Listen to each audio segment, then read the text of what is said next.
ನಮಸ್ಕಾರ.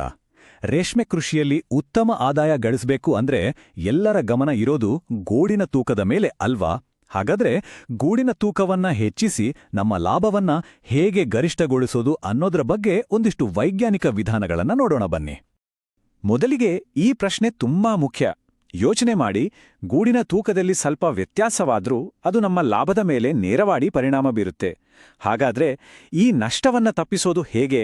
ಒಳ್ಳೆ ವಿಷಯ ಏನಂದ್ರೆ, ಗೂಡಿನ ತೂಕ ಜಾಸ್ತಿ ಮಾಡಕ್ಕೆ ನಾವು ದೊಡ್ಡ ಬದಲಾವಣೆಗಳನ್ನೇನೂ ಮಾಡಬೇಕಾಗಿಲ್ಲ. ಸಣ್ಣ ಸಣ್ಣ ಆದ್ರೆ ವೈಜ್ಞಾನಿಕವಾದ ಸುಧಾರಣೆಗಳೇ ಸಾಕು ನಮ್ಮ ಆದಾಯವನ್ನು ಹೆಚ್ಚಿಸೋಕೆ. ಸರಿ, ಹಾಗಾದ್ರೆ ಮೊದಲು ನಾವೆದುರಿಸೋ ಸಾಮಾನ್ಯ ಸವಾಲುಗಳನ್ನೇ ನೋಡೋಣ. ಗೂಡು ಯಾಕೆ ತೆಳುವಾಗತ್ತೆ? ಹುಳುಗಳ ಬೆಳವಣಿಗೆ ಯಾಕೆ ಕುಂಠಿತವಾಗತ್ತೆ? ಇದರ ಹಿಂದಿನ ಕಾರಣಗಳೇನು ಅಂತ ಅರ್ಥ ಮಾಡ್ಕೊಳ್ಳೋಣ. ಸಮಸ್ಯೆಗಳ ಬಗ್ಗೆ ಗೊತ್ತಾಯ್ತು, ಈಗ ಬರೋಣ ಪರಿಹಾರಗಳ ಕಡೆಗೆ. ಇದರಲ್ಲಿ ಮೊದಲನೇ ಮತ್ತು ಅತಿ ಮುಖ್ಯವಾದದ್ದು ಹುಳುಗಳಿಗೆ ಬೇಕಾದ ಒಂದು ಪರಿಪೂರ್ಣ ವಾತಾವರಣವನ್ನು ಸೃಷ್ಟಿಸೋದು. ಅಂದ್ರೆ ಸರಿಯಾದ ಉಷ್ಣಾಂಶ ಮತ್ತು ತೇವಾಂಶವನ್ನ ಕಾಪಾಡಿಕೊಳ್ಳೋದು. ನೋಡಿ, ಇದೊಂದು ತುಂಬಾ ಮುಖ್ಯವಾದ ವಿಷಯ. ಹುಳುಗಳ ಬೆಳವಣಿಗೆಯ ಎಲ್ಲಾ ಹಂತದಲ್ಲೂ ಒಂದೇ ತರಹದ ವಾತಾವರಣ ಇರಬಾರ್ದು. ಮೊದಲಿನ 3 ಹಂತಗಳಲ್ಲಿ, ಅಂದ್ರೆ ಚಿಕ್ಕ ಹುಳುಗಳಿದ್ದಾಗ ಸ್ವಲ್ಪ ಹೆಚ್ಚಿನ ಉಷ್ಣಾಂಶ ಮತ್ತೆ ತೇವಾಂಶ ಬೇಕು. ಆದ್ರೆ 4 ಮತ್ತು 5ನೇ ಹಂತಕ್ಕೆ ಬಂದಾಗ ಅದನ್ನ ಕಡಿಮೆ ಮಾಡಬೇಕು.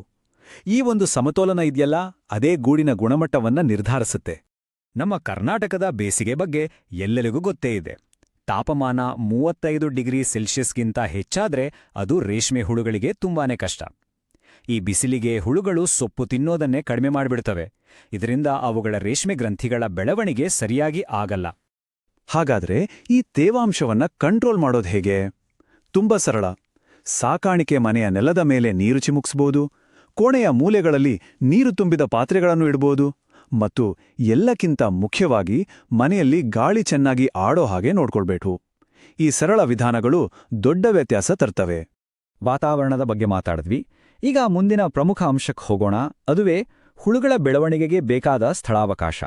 ನಾವು ಸಾಮಾನ್ಯವಾಗಿ ಮಾಡೋ ಒಂದು ದೊಡ್ಡ ತಪ್ಪು ಅಂದ್ರೆ ಕಡಿಮೆ ಜಾಗದಲ್ಲಿ ಹೆಚ್ಚು ಹುಳುಗಳನ್ನ ಸಾಕಾಣಿಕೆ ಮಾಡೋದು. ಜಾಗ ಕಮ್ಮಿ ಇದ್ರೆ ಏನಾಗುತ್ತೆ? ಆಹಾರಕ್ಕೋಸ್ಕರ ಒಂದಕ್ಕೊಂದು ಪೈಪೋಟಿ ಶುರುವಾಗುತ್ತೆ. ಇದರಿಂದ ಹುಳುಗಳ ಬೆಳವಣಿಗೆ ಸರಿಯಾಗಿ ಆಗದೆ ಕಟ್ಟೋ ಗೂಡುಗಳು ಕೂಡ ಚಿಕ್ಕದಾಗ್ಬಿಡ್ತವೆ. ರೇಷ್ಮೆ ಹುಳುಗಳ ಜೀವನದಲ್ಲಿ 5ನೇ ಹಂತ ಇದು ತುಂಬಾನೇ ಮುಖ್ಯವಾದ ಘಟ್ಟ. ಯಾಕೆಂದ್ರೆ ಗೂಡಿನ ತೂಕವನ್ನು ನಿರ್ಧರಿಸುವ ಹೆಚ್ಚಿನ ಪ್ರಕ್ರಿಯೆಗಳು ನಡೆಯೋದೇ ಈ ಒಂದು ಹಂತದಲ್ಲಿ. ಈ ಚಿತ್ರ ನೋಡಿದ್ರೇನೆ ಎಲ್ಲವೂ ಕ್ಲಿಯರ್ ಆಗುತ್ತೆ. ನೋಡಿ, ಗೂಡನ್ನು ಕಟ್ಟಲು ಬೇಕಾದ ಒಟ್ಟು ರೇಷ್ಮೆ ಪ್ರೋಟೀನ್ನಲ್ಲಿ ಸುಮಾರು 70% ಉತ್ಪಾದನೆಯಾಗೋದೇ ಈ 5ನೇ ಹಂತದಲ್ಲಿ. ಉಳಿದ ಎಲ್ಲ ಹಂತಗಳಿಂದ ಬರೋದು ಕೇವಲ 30% ಮಾತ್ರ. ಅದಕ್ಕೆ ಈ ಹಂತದಲ್ಲಿ ಹುಳುಗಳ ಆರೈಕೆ ಮಾಡೋದು ಅತ್ಯಗತ್ಯ. ಸರಿ, ಈಗ ನಾವು ಕೊನೆಯ ಹಂತಗಳಿಗೆ ಬಂದಿದ್ದೇವೆ. ಇಲ್ಲಿ ಪ್ರತಿಯೊಂದು ಕೆಲಸವನ್ನು ಸರಿಯಾದ ಸಮಯಕ್ಕೆ ಮಾಡೋದು ತುಂಬಾನೇ ಮುಖ್ಯ. ಇದು ಪ್ರತಿಯೊಬ್ಬರ ಮನಸ್ಸಲ್ಲೂ ಇರೋ ಪ್ರಶ್ನೆ. ಹುಳುಗಳು ಪಕ್ವವಾದಾಗ ಅವುಗಳನ್ನು ಗುರುತಿಸಿ ಸರಿಯಾದ ಸಮಯಕ್ಕೆ ಗೂಡು ಕಟ್ಟಲು ಬಿಡಬೇಕು. ಆದ್ರೆ ಆ ಸರಿಯಾದ ಸಮಯವನ್ನ ಕಂಡುಹಿಡಿಯೋದು ಹೇಗೆ? ಪಕ್ವವಾದ ಹುಳುವನ್ನ ಗುರುತಿಸೋಕೆ ಈ 4 ಸರಳ ಸಂಕೇತಗಳಿವೆ. 1, ಅದು ಸೊಪ್ಪು ತಿನ್ನೋದನ್ನ ನಿಲ್ಲಿಸುತ್ತೆ. 2, ತನ್ನ ತಲೆಯನ್ನ ಪದೇ ಪದೇ ಮೇಲೆತ್ತಿ ನೋಡುತ್ತೆ. 3, ಅದರ ದೇಹ ಸ್ವಲ್ಪ ಪಾರದರ್ಶಕವಾಗಿ ಕಾಣುತ್ತೆ. ಮತ್ತು 4, ಗೂಡು ಕಟ್ಟೋಕೆ ಜಾಗ ಹುಡುಕ್ತಾ ಓಡಾಡಲು ಶುರು ಮಾಡುತ್ತೆ. ಈ ಲಕ್ಷಣಗಳು ಕಂಡ ತಕ್ಷಣ ಅದು ಸರಿಯಾದ ಸಮಯ ಅಂತ ತಿಳಿಬೇಕು. ಗೂಡು ಕಟ್ಟಲು ಬಿಟ್ಟಮೇಲೆ ಸುಮ್ಮನೆ ಆಗಲ್ಲ. ಅದನ್ನ ಕೊಯ್ಲು ಮಾಡೋಕ್ಕೂ ಒಂದು ಕರೆಕ್ಟ್ ಟೈಮ್ ಇದೆ. ತುಂಬಾ ಬೇಗ ಕೊಯ್ಲು ಮಾಡಿದ್ರೆ ಗೂಡು ಇನ್ನೂ ಮೆತ್ತಗೆದು ಹಾಳಾಗ್ಬೋದು.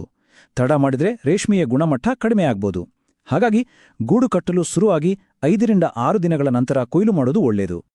ಹಾಗಾದ್ರೆ ನಾವು ಇಷ್ಟೊತ್ತು ಚರ್ಚೆ ಮಾಡಿದ ಎಲ್ಲ ಅಂಶಗಳನ್ನ ಒಟ್ಟು ಸೇರಿಸಿ ನೋಡೋಣ. ನಮ್ಮ ಯಶಸ್ಸಿನ ಸೂತ್ರ ಏನು ಅನ್ನೋದನ್ನ ತಿಳಿದುಕೊಳ್ಳೋಣ. ಈ 4 ತಪ್ಪುಗಳನ್ನ ನಮ್ಮ ಲಾಭಕ್ಕೆ ಕತ್ರಿ ಹಾಕೋ ವಿಷಯಗಳು ಅಂತಾನೆ ಹೇಳ್ಬೋದು. ಹುಳುಗಳ ದಟ್ಟಣೆ, ಸರಿಯಾದ ಗಾಳಿ ಬೆಳಕಿನ ವ್ಯವಸ್ಥೆ ಇಲ್ದಿರೋದು, ಬೇಸಿಗೆಯ ಬಿಸಿಲು ಮತ್ತೆ ಪಕ್ಕವಾದ ಹುಳುಗಳನ್ನ ತಡವಾಗಿ ಗೂಡು ಕಟ್ಟಲು ಬಿಡೋದು. ಇವುಗಳನ್ನ ತಪ್ಪಿಸಿದ್ರೆ ಖಂಡಿತವಾಗ್ಲೂ ಗೂಡಿನ ತೂಕ ಮತ್ತು ಗುಣಮಟ್ಟ ಎರಡೂ ಹೆಚ್ಚಾಗುತ್ತೆ. ಹಾಗಾಗಿ ಗೂಡಿನ ತೂಕವನ್ನು ಹೆಚ್ಚಿಸೋದು ಅಂದ್ರೆ ಅದು ಒಂದೇ ಒಂದು ವಿಷಯದ ಮೇಲೆ ನಿಂತಿಲ್ಲ. ಇದು ಉತ್ತಮ ವಾತಾವರಣ, ಸರಿಯಾದ ಸ್ಥಳಾವಕಾಶ ಮತ್ತು ನಿಖರವಾದ ಸಮಯ ಪಾಲನೆ, ಈ 3ರ ಒಂದು ಸರಿಯಾದ ಸಂಯೋಜನೆ. ಇವೆಲ್ಲವನ್ನೂ ಸರಿಯಾಗಿ ಪಾಲಿಸಿದಾಗ ಮಾತ್ರ ಒಳ್ಳೆ ಫಲಿತಾಂಶ ಸಿಗೋಕೆ ಸಾಧ್ಯ. ಸರಿ, ಇಷ್ಟೆಲ್ಲ ಕೇಳಿದ್ಮೇಲೆ ಒಂದು ಕೊನೆಯ ಪ್ರಶ್ನೆ. ನಾವು ಚರ್ಚೆ ಮಾಡಿದ ಈ ಸುಧಾರಣೆಗಳಲ್ಲಿ ನಿಮ್ಮ ಸಾಕಾಣಿಕೆ ಪದ್ಧತಿಯಲ್ಲಿ ಮೊದಲನೇದಾಗಿ ಯಾವ ಬದಲಾವಣೆಯನ್ನ ಜಾರಿಗೆ ತರಬೇಕು ಅಂತ ಯೋಚಿಸ್ತಿದ್ದೀರಿ? ಈ ಚಿಂತನೆಯೊಂದಿಗೆ ನಿಮ್ಮ ಪ್ರಯತ್ನಗಳಿಗೆ ಶುಭವಾಗಲಿ.